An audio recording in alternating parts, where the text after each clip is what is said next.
So with the announcement of the Xbox One X, Microsoft has basically relegated the PS4 and PS4 Pro to the back burner in most people's eyes anyway. And now I have something that is probably not going to make PC gamers too happy. Again, this isn't really a knock on. If you're a PS4 gamer and that's your preference, or you're a PC gamer and that's your preference, great.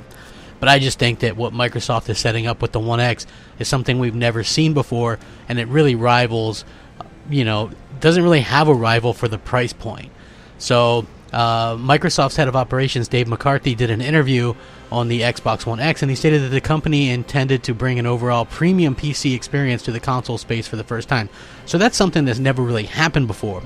And I think that that is very, very cool, and that is something that nobody's really talking about, because there's obviously big differences between PCs and consoles, being consoles are closed boxes and obviously are much easier to optimize the game for, and that's where like the money is in terms of developers. That's why you see a lot of developers kind of do the console games themselves, and then like they'll have ports of the PC games or whatever. Good example of this would be like the Batman Arkham disaster and things like that. So we see that as a thing that happens more and more. So obviously consoles and making your game sales on consoles is where the money's at for them.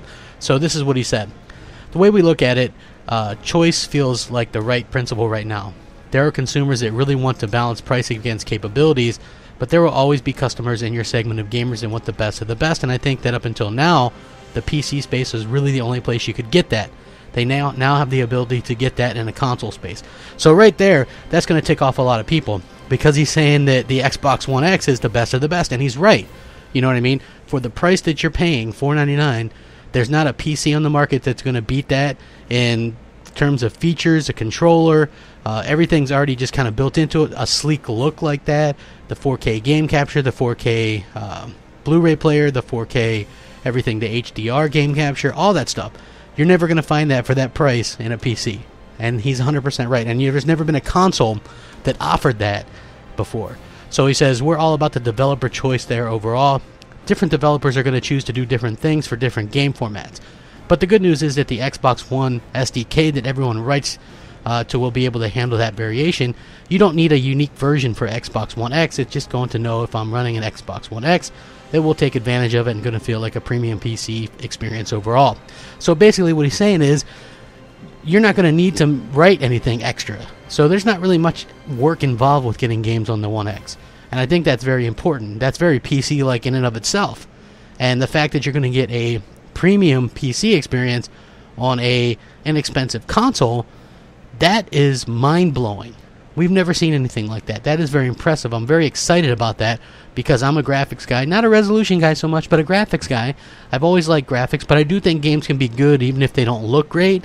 I mean, Minecraft would be a game that people really flock to and love, but it looks like crap. So I really think that it's really cool that Microsoft is offering gamers choices.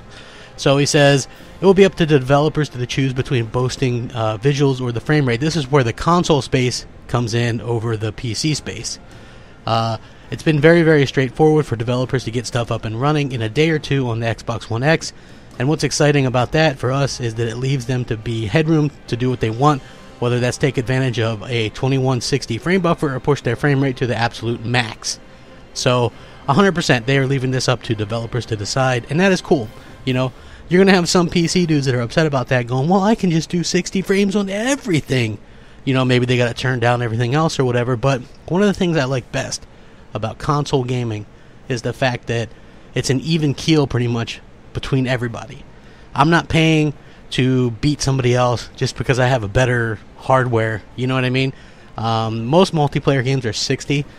I wouldn't mind there being 60 on everything. Obviously 60 is better than 30, but at the same time, it is a console, and consoles are known for having things be the same, equal across everywhere. And that's what some people pay for. That's what some people prefer.